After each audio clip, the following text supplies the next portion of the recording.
Et c'est parti, deuxième semaine de préparation. Du coup, on entame directement la semaine par une indiv de paddle. C'est la deuxième que je prends. La dernière fois, c'était bien cool. Je vous avais fait déjà ça lors de la dernière vidéo. Donc là, je vous emmène encore avec moi. J'essaie de filmer tout ce qui se passe et de vous faire un condensé de tout ce que j'ai, de tout ce que j'apprends au fur et à mesure. Allez, c'est parti. Allez, c'est parti du coup. Voilà, échauffement. On laisse passer quelques balles avec la vitre, juste histoire d'être bien chaud.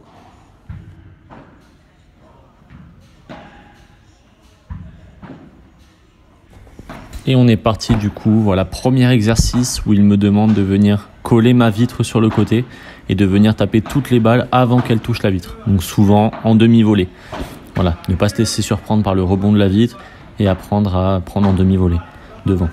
Voilà, donc bien rester collé sur le côté, c'est super important. Donc là voilà, on le voit pas parce que j'ai coupé au montage, mais en fait il me demande de rester bien bas sur les jambes et surtout de venir préparer par le bas en raccourcissant la préparation. Souvent j'allais chercher très loin derrière en début d'exercice et là il me demande justement de venir uniquement en bas et de venir beaucoup plus bas. Voilà, pas de préparation pour venir bloquer. Il m'envoie des balles beaucoup plus fortes pour que je puisse comprendre qu'il faut venir bien bloquer devant. C'est super important. Voilà. Donc là on continue, on enchaîne, toujours la même chose. C'est super important de répéter afin que ça rentre et que le cerveau assimile beaucoup plus facilement les choses.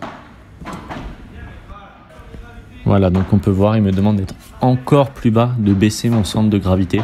Voilà, c'est super important, mais je sais qu'au début de l'exercice, il me l'avait déjà demandé, mais je le faisais pas forcément. Enfin, j'essayais, mais c'était très dur. Là, il me demande d'être encore plus bas que d'habitude. Moi, je suis assez grand, donc c'est vraiment super important de descendre mon centre de gravité, surtout au paddle. Ça va être vraiment quelque chose qui va être super important que j'assimile très vite cet exercice.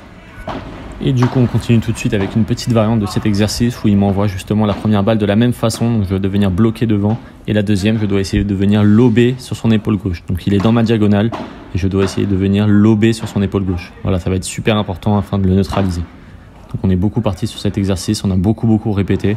Super important, voilà. Très important. De temps en temps, on laisse passer avec la vitre, comme là. C'est bien aussi. Et on lobe. C'est super important. Voilà, hop. Et on vient lober. Voilà, très bien. Donc pour continuer, on a continué toujours dans le même exercice où je viens bloquer devant et le deuxième, je dois venir laisser passer la vitre obligatoirement et essayer de lober. Voilà, donc là je laisse passer la vitre et je lobe. Voilà, toujours de la même façon, et je viens coller ma vitre, je bloque, voilà, super, et je laisse passer la vitre et je lobe. Voilà, donc là il joue en face de moi, donc c'est vraiment très intéressant parce que ça permet d'avoir une vraie situation de jeu. Et ça c'est vraiment génial. Voilà, pour continuer, on a inversé la situation. Voilà, vous pouvez le voir en fait. La première, je la laisse passer contre la vitre et je viens lober. Et j'essaie de pas lui donner d'angle, justement, de venir lober sur son épaule gauche pour pas que lui vienne chercher la grille ou la vitre latérale. Et s'il y arrive, il faut que je vienne bloquer. Voilà, c'est super important. Donc là, il joue en face de moi et voilà, on répète cette situation. Toujours deux séquences de balles. C'est vraiment, voilà. La première, je passe la vitre, j'essaie de lober et la deuxième, il vient bloquer. Donc là, je m'étais loupé, donc on recommence et hop, et je viens bloquer devant. Voilà. Et on répète cette situation. Vraiment, on l'a fait vraiment un moment, mais c'était vraiment super important parce que ça a vraiment permis d'évoluer sur ce type de situation de jeu. Voilà, que je maîtrise beaucoup plus maintenant. Donc c'était vraiment génial. Voilà, donc on peut voir qu'après, on peut faire évoluer en fait cette situation avec un point dans la diagonale où je peux venir justement finir le point au filet. Voilà, donc on part à chaque fois, je viens lober. Voilà, exactement comme ça. Et après, si je peux, hop, je viens contrer tout de suite. Et là, il joue le point. Donc, hop, je continue, je lobe jusqu'à ce que je puisse le passer et que je puisse... voilà, il a joué la grille, bien joué. J'ai réussi à reprendre le dessus. Et hop, je viens tout de suite en volley en fait pour le contrer. Ça, c'est vraiment un secteur que je maîtrise beaucoup plus. Donc, il m'a dit que dès que j'avais l'occasion, il fallait vraiment que je monte au filet et venir contrer en volley. Voilà, c'est un des avantages qu'on a quand on est tennisman. On a en général une volée qui est assez correcte. Donc, c'est vraiment super important de venir le plus rapidement possible au filet. C'est pour ça qu'on met ces situations en place. Voilà, joli lob. Là, tout de suite, normalement, je viens coller. Ouais, quand il ne vient pas toucher la grille, je suis censé venir coller justement pour bloquer les angles. Voilà, pour continuer la séance, du coup, on a essayé de venir travailler en fait une balle après le rebond contre la vitre en chiquita. Donc, pour ceux qui ne savent pas, la chiquita, c'est une petite balle dans les pieds. Voilà, donc, on va venir chercher dans la diagonale une petite balle dans les pieds. Donc, il me demande de venir ouvrir mon poignet justement. Et vous allez voir, c'est quelque chose que j'ai eu vraiment beaucoup de mal à mettre en place. Je ne sais pas si j'ai tout gardé au montage, mais en tout cas, c'est vraiment quelque chose qui a été long. où j'ai eu du mal à comprendre comment venir justement ouvrir plus ou moins le poignet pour venir chercher une balle courte et qui vient dans les pieds de l'adversaire dans la diagonale, afin d'essayer de le passer sur le côté ou au moins de le mettre en difficulté. Donc on l'a beaucoup travaillé au panier. Voilà, là c'était une situation où on le mettait vraiment énormément dans le panier. À chaque fois j'essayais de venir me replacer, hop, je laissais passer la balle avec la vitre et hop, une petite balle courte. Donc on peut voir que par rapport aux trajectoires que j'ai, que c'est pas toujours réussi, c'est pas simple. Mais ça s'est mis en place petit à petit et après, voilà, donc là il vient me demander justement de venir m'écarter un petit peu de la balle parce que je prenais la balle un peu trop proche.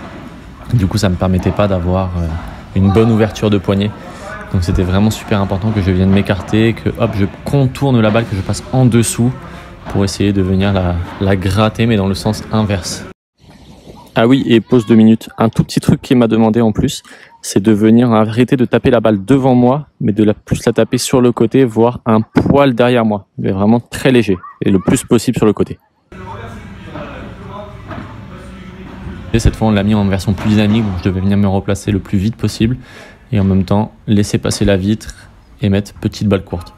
C'était vraiment super intéressant, mais on tapait bien comme il faut dans le cardio parce qu'à force de se replacer pendant un moment et d'enchaîner les balles au panier, mine de rien, on vient taper fort dans le cardio. Donc c'était vraiment super génial. Et voilà, du coup, pour finir en fait cette séance, on a mis en fait un petit exercice où en fait on devait vraiment tout ce que j'avais fait depuis le début essayer de le mettre en place. Donc voilà, je commençais par une petite chiquita et après hop, un lob toujours après la vitre et à partir de là on jouait le point. Donc j'essayais de venir contrer, etc. À chaque fois, j'étais vraiment tout ce qu'on a fait depuis le début de la séance, on a essayé de le mettre en place dans une situation de jeu dans la diagonale. Donc c'était vraiment très intéressant. Voilà, dès que je pouvais, il fallait que je vienne à la volée, essayer de finir le point. C'était super important.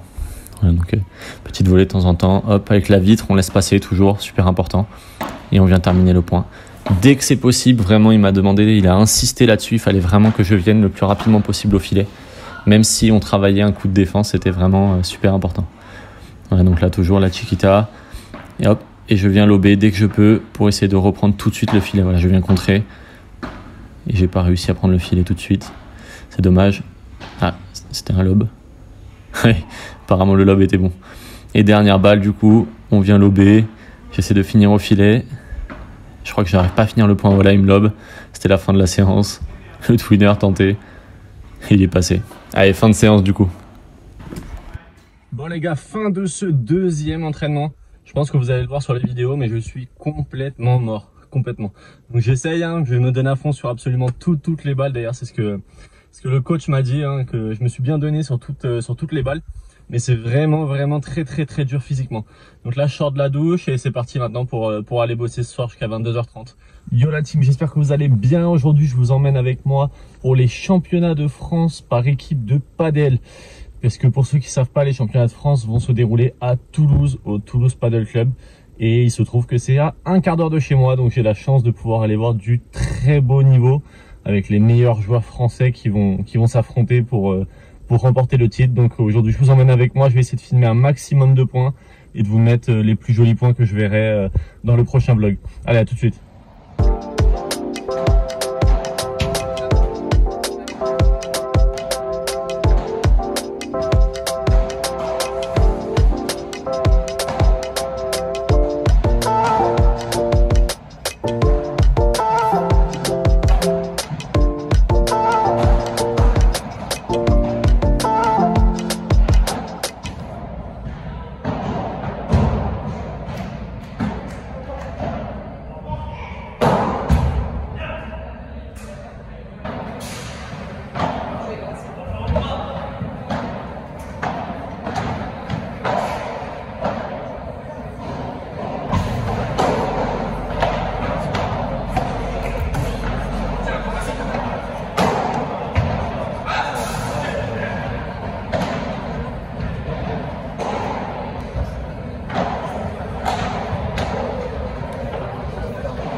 maison. Oh là là. Oui.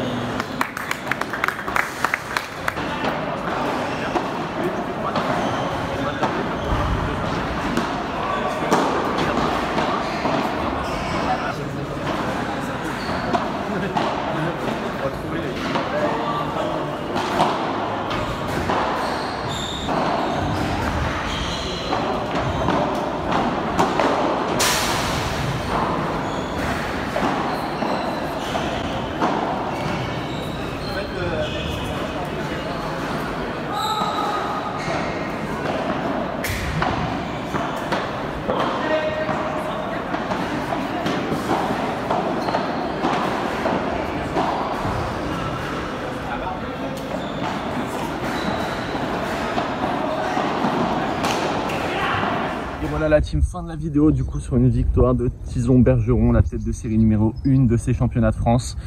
Voilà, donc du coup ça c'était juste les premiers tours le vendredi, donc après il y a le samedi, mais je suis en tournoi en P250, donc du coup ce sera la prochaine vidéo qui sortira.